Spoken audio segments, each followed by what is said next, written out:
3 صدیوں کا جہد مسلسل تھا، جس کے بعد 14 اگست کو پاکستان کی شکل میں ہمارے اسلاف کی قربانیاں رنگ لائیں اور پاکستان مارز وجود میں آیا۔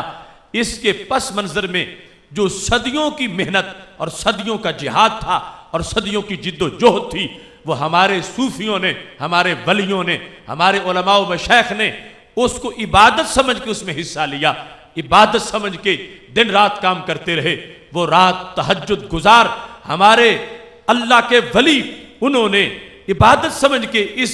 عظیم تحریک کے جلسے کیے، اس کے جلوسوں میں شامل ہوئے اور بر صغیر کے چپے چپے کو بیدار کیا، جس کے نتیجے میں ایک ملک بنا جسے ہم مدینہ شریف کے بعد مدینہ شریف کا عکس جمیل کہہ سکتے ہیں، کہ جو نظریہ مدینہ شریف کی سٹیٹ کا تھا، اس نظریے پہ جو ملک بنا وہ پاکستان ہے۔ اور کتنے عظیم لوگ ہیں وہ کہ جنہوں نے اس فلسفے کو سیراب کرنے کے لیے اپنا خون دیا، جو فلسفہ فاران کی چوٹی پہ کھڑے ہو کر ہمارے نبی علیہ السلام نے عطا فرمایا تھا۔ یہ نظریہ جو امپورٹڈ نظریہ ہے، حقیقت میں پوری کائنات اور فطرت کا نظریہ ہے، جو ابو جہل کے مقابلے میں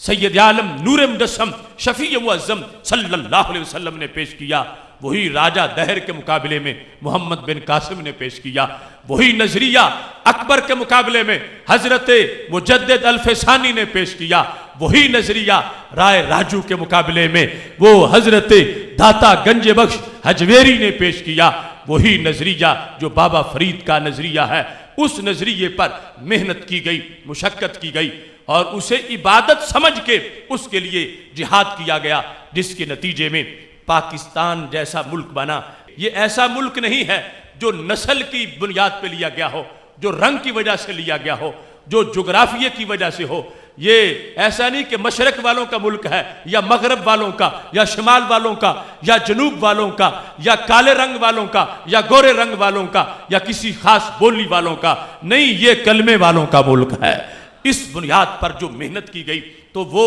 خاص نظام تھا جو عرش سے اترا اور مدینہ شریف سے، مکہ شریف سے جس کا پیغام دیا گیا، اور وہاں سے وہ سوغات ہمارے اسلاف یہاں لے کر آئے، اور یہ آج ہم ہی بیان کر سکتے ہیں، اور کسی کو یہ نہ توفیق ہو سکتی ہے اور نہ ہی ان کی زبان، ان کا دماغ، ان کی طبیعت اجازت دے گی، کیونکہ سارے طبقے اس وقت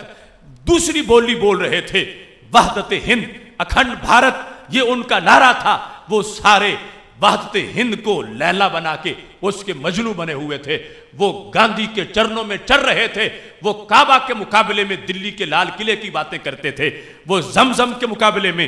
گنگا اور جمنا کے پانی کا تقدس بیان کر رہے تھے۔ یہ ہمارے اسلاف تھے جنہوں نے کہا تھا کہ ملت وطن سے نہیں بنتی، ملت اللہ کے نبی علیہ السلام کی نسبت سے بننے والی ہے۔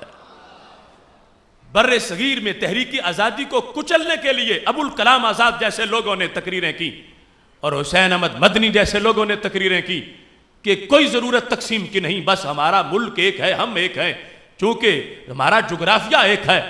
اس واسطے جدا نہیں ہونا چاہیے ہندوستان کو۔ وہ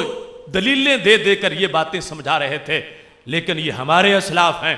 جنہوں نے ان پر واضح کیا کہ وہ نظریہ جو سید عالم نور مجسم شفیع معظم صلی اللہ علیہ وسلم نے پیش کیا تھا ابو جہل کے مقابلے میں، اس وقت کے ماحول کے مقابلے میں، اس کے لحاظ سے ہمارا اور ہندو کا فرق ہے۔ ایک زمین پہ رہنے کی وجہ سے ملت ایک نہیں بن گئی، ملتیں ہماری جدا جدا ہیں، ان کا رہن سہن اور ہے، ہمارا اور ہے۔ ان کے نزدیک جو حلال ہے وہ کتنی چیزیں ہیں، ہمارے نزدیک وہ حرام ہیں۔ ہم کیسے کہہ سکتے ہیں کہ ہم ایک ہیں جب ہمارا فرق ہے؟ ہمارے عبادت کے اپنے طریقے ہیں، ہمارا سچا دین ہے، وہ جھوٹے ہیں اور ان کے پاس ان کی کوئی حیثیت نہیں ہے۔ اس بنیاد پر بر صغیر کے طول و عرض کے اندر جو غیرت اسلام کا جھنڈا لے کے نکلی، اس غیرت کو اہل سنت کی غیرت کہا جاتا ہے، کہ جنہوں نے اس ماحول میں اپنے سینے تان کے ہندوؤں کے ستم بھی برداشت کیے، انگریزوں کے بھی، اور ان کے پالتو ایجنٹ جو لوگ ان کی گود میں بیٹھ کر انہیں مختلف قسم کے لقب دے رہے تھے، ان کے ظلم ستم برداشت کر کے 10 لاکھ شہیدوں نے خون دیا تھا، اور پھر 14 اگست کے دن پاکستان بنا تھا۔ وہ پچھلی صدیوں کا جہد مسلسل، وہ 2 کروڑ مسلمانوں کا گھر چھوڑ جانا، اس کے بعد جا کر ہمیں یہ ملک حاصل ہوا تھا. یہ پلیٹ میں رکھ کے کسی نے تحفہ نہیں دیا.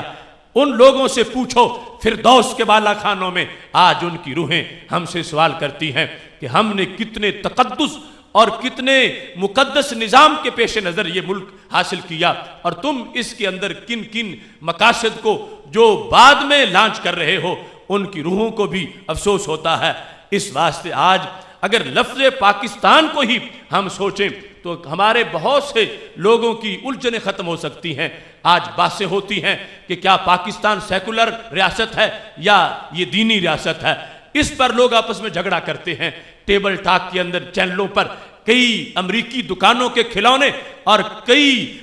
وہ نام نہاد فکری آوارہ گرد وہ آج بھی یعنی انہیں 10 لاکھ شہیدوں کا خون نظر نہیں آتا. وہ اس کو ایک لبرل سیکولر ریاست کے طور پر ثابت کرنا چاہتے ہیں کہ جس میں مذہب اور دین ثانوی حیثیت میں ہے، بس سٹیٹ ہونا یہ پہلے نمبر پر ہے. جبکہ ہم اس کی پوری جد و جہد کو دیکھتے ہیں اور اس کی روح کو دیکھتے ہیں تو ہمیں ہر طرف یہ نظر آتا ہے کہ پاکستان کا لفظ ہی ہمیں بتا رہا ہے کہ یہ سیکولر نظام والی سٹیٹ نہیں، یہ رب ذوالجلال کے نظام والی سٹیٹ ہے.